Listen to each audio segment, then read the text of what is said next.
எமது சேனலை சப்ஸ்கிரைப் செய்து எம்மோடு இணைந்திடுங்கள். அரசியல் கட்சிகள் தொடர்பில் எடுக்கப்பட்டுள்ள முடிவு. மத மற்றும் வர்த்தக அடிப்படையிலான குழுக்களை பிரதிநிதித்துவப்படுத்தும் கட்சிகளை பதிவு செய்வதற்கு அனுமதிக்கப்பட மாட்டாது என தேர்தல்கள் ஆணைக்குழு அறிவித்துள்ளது. நேற்று கூடிய தேர்தல்கள் ஆணைக்குழு இந்த தீர்மானத்தை எடுத்துள்ளது.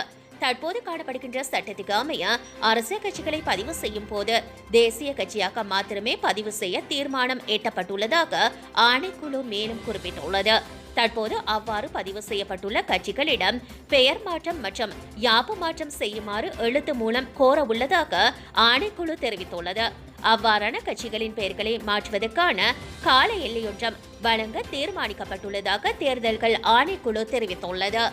கட்டுநாயகவில் வர்த்தக நிலையம் ஒன்றுக்குள் புகுந்து கொள்ளையில் ஈடுபட்ட பெண். கட்டுநாயகவில் உள்ள பிரபல பாபர் நிலையம் ஒன்றுக்கு பலவந்தமாக நுழைந்து கொள்ளையடித்த பெண் ஒருவர் கைது செய்யப்பட்டுள்ளார். குறித்த பெண் உரிமையாளரை கத்தியால் குத்தியதுடன் அவருடைய கழுத்தில் இருந்த தங்க சங்கிலியையும் கொள்ளையடித்து சென்றுள்ளார். இந்த சம்பவம் தொடர்பில் கைது செய்யப்பட்ட பெண் எதிர்வருகின்ற 29ஆம் தேதி வரை விளக்கமறியலில் வைக்கப்பட்டுள்ளார்.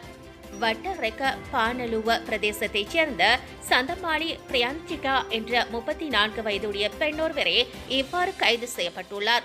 இந்த பெண்ணுடன் வந்த இன்னும் ஒருவரை பொதுமக்கள் தாக்கியமையினால் வாக்குமூலம் வழங்க முடியாத ஆபத்தான நிலையில் வைத்தியசாலையில் அனுமதிக்கப்பட்டுள்ளார். சம்பவம் தொடர்பில் போலீசார் விசாரணைகளை மேற்கொண்டு வருகின்றனர். புகைப்பிடிப்பதை ஊக்குவித்தமைக்காக விமல் வீரவன்ச மீது சட்ட நடவடிக்கை. புகைப்பிடிப்பதை ஊக்குவித்தமைக்காக அமைச்சர் விமல் வீரவன்ச மீது சட்ட நடவடிக்கை எடுக்கப்பட்டுள்ளது. இந்த சம்பவம் தொடர்பில் காவல்துறை விசாரணை செய்து தகுந்த நடவடிக்கை எடுக்க வேண்டும் என்று சட்டமா அதிபர் திணைக்களம் கோரியுள்ளது. ஆயுர்வேத கூறுகளுடன் உள்நாட்டில் தயாரிக்கப்படுகின்ற இலவங்கப்பட்டையிலான சிகரெட்டை உள்ளூர் சந்தையில் அறிமுகப்படுத்தும் நிகழ்வு ஒன்றில் அமைச்சர் வீரவன்ச அண்மையில் பங்கேற்றிருந்தார். இந்நிலையில் புகைப்பிடித்தலை ஊக்குவித்தமைக்கு எதிராக சட்ட நடவடிக்கை எடுக்கப்படும் என்று புகையிலை மற்றும் மதுசாரம் தொடர்பான தேசிய ஆணையம் எச்சரிக்கை விடுத்துள்ளது.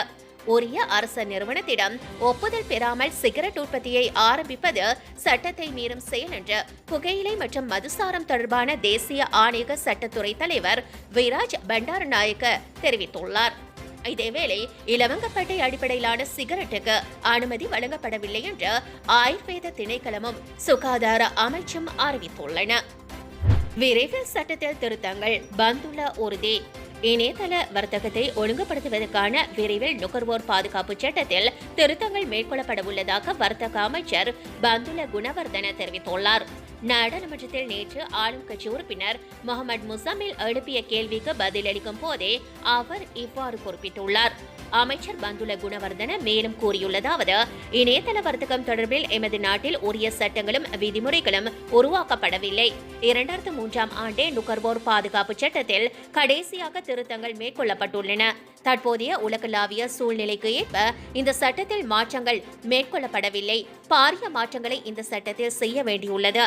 நெல் ஆலை உரிமையாளர்களுக்கு மட்டுமின்றி பல்வேறு தரப்பினர் நெல் கொள்வனவை சட்டவிரோதமாக மேற்கொள்கின்றனர். இது தொடர்பில் உரிய சட்ட திருத்தங்கள் முதலில் மேற்கொள்ளப்பட வேண்டியுள்ளது. ஆகவே நுகர்வோர் பாதுகாப்பு அதிகார சபையின் சட்டத்தை புதிய உலகுக்கு ஏற்ப விரைவில் மாற்றங்களை மேற்கொள்ள எண்ணியிருக்கின்றோம் என்று அவர் குறிப்பிட்டுள்ளார். பொறுப்புக்கூறல் விடயத்தில் தேசிய பொறிமுறையை உருவாக்கியுள்ளது அரசு. அமைச்சர் தினேஷ் குணவர்தன. ஐநா தீர்மானத்தை நிராகரித்தாலும் இலங்கையின் அரசமைப்புக்கு அமைவாக செயல்படுத்தப்படுகின்ற வகையில் தேசிய பொறிமுறை ஒன்றை அரசு உருவாக்கியுள்ளது. இவ்வாறு வெளிவிவகார அமைச்சர் தினேஷ் குணவர்தன நாடாளுமன்றத்தில் தெரிவித்துள்ளார். ஐநா மனித உரிமைகள் சபையில் இலங்கைக்கு எதிரான தீர்மானம் நிறைவேற்றப்பட்டமை குறித்து நாடாளுமன்றத்தில் நேற்று எதிர்க்கட்சி பிரதம கொறடாவான லக்ஷ்மண் கிரியல்லவால் எழுப்பப்பட்ட கேள்விக்கு பதில் அளிக்கையிலேயே அமைச்சர் மேற்கண்டவாறு குறிப்பிட்டுள்ளார். அவர் மேலும் தெரிவித்துள்ளதாவது, 2015ஆம் ஆண்டில் ஜெனீவாவில் இலங்கை அரசு இணை அனுசரணை வழங்குவதாக கையொப்பமிட்டதால் வெளிநாட்டு சக்திகளிடம் நாடு கட்டுப்பட்டிருந்தது.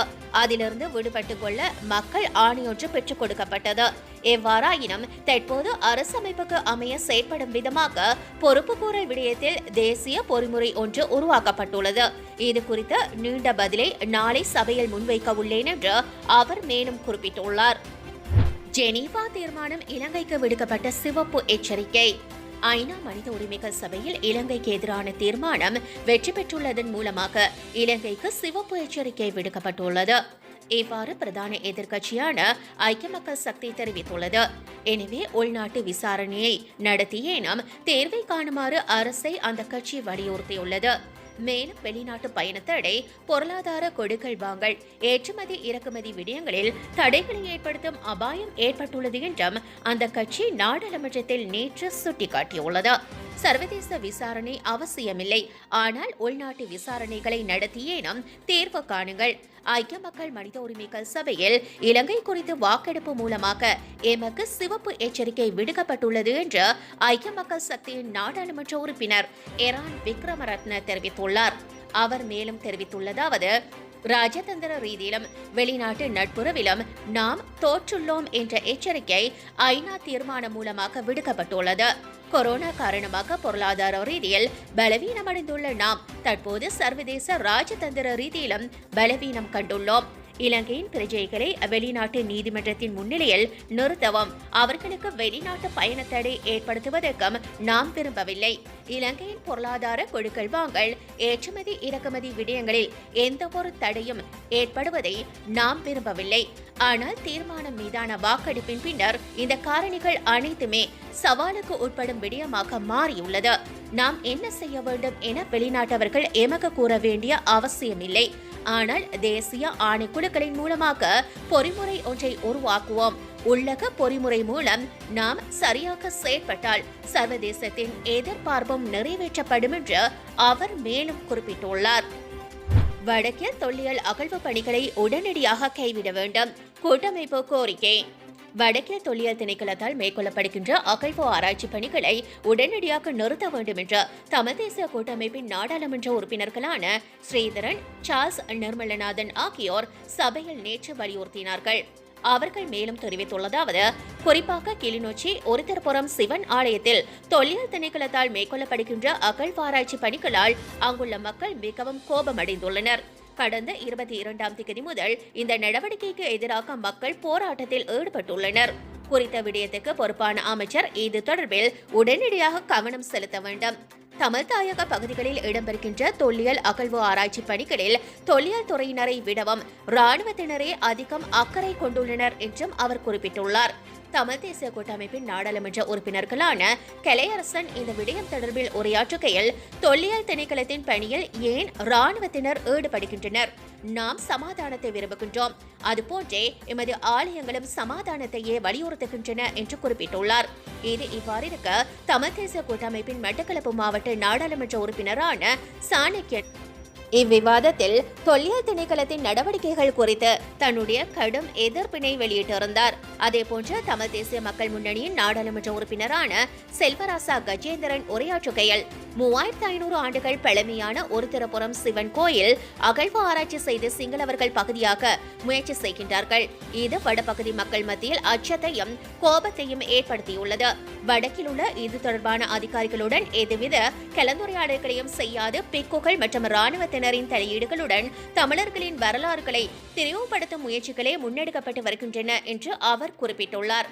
இதன் கருவியாக தொல்லியல் திணைக்களம் பயன்படுத்தப்படுகின்றது என்றும் அவர் சுட்டிக்காட்டியுள்ளார். சிங்களம் அல்லது தமிழில் சட்டத்தை கேட்பதை தடுக்கும் செயற்பாட்டிற்கு எதிர்ப்பு.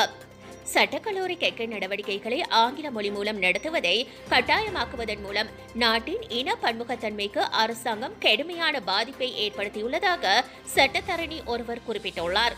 இனப்பாகுபாட்டை ஒழிப்பதற்கான ஐக்கிய நாடுகள் சபையின் சர்வதேச தினமான கடந்த 21ஆம் தேதி சட்டத்தரணி அருண லக்ஸரி உணவட்டுன தமிழ் சிங்கள சட்ட மொழிகளிடையே பாகுபாட்டை காட்டாதீர்கள் என்ற வாசகத்துடன் பதாதைகளை காண்பித்தவாறு நீதி அமைச்சின் பிரதான நுழைவாயிலுக்கு முன்னால் பிரச்சாரத்தில் ஈடுபடும் காட்சி ஊடகவியலாளர்களின் கமராவில் பதிவாகியுள்ளது.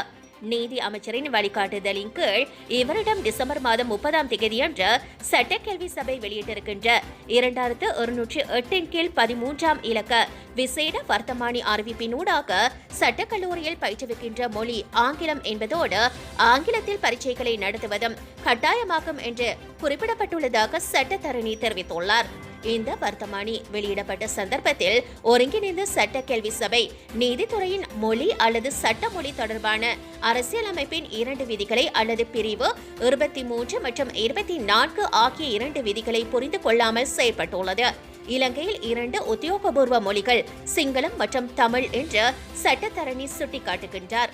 இலங்கை சட்டக்கல்லூரியின் கல்வி நடவடிக்கைகளை அந்த 2 மொழிகளில் நடத்துவதற்கு பதிலாக ஆங்கிலத்தில் மாத்திரம் நடத்த அனுமதிப்பதன் மூலம் இலங்கையின் நீதிமன்றங்களில் சட்ட மொழியில் வழக்குகள் எவ்வாறு விசாரிப்பது என்ற கடுமையான நெருக்கடி எழுந்துள்ளதாக சட்டத்தரணி சுட்டிக்காட்டியுள்ளார்.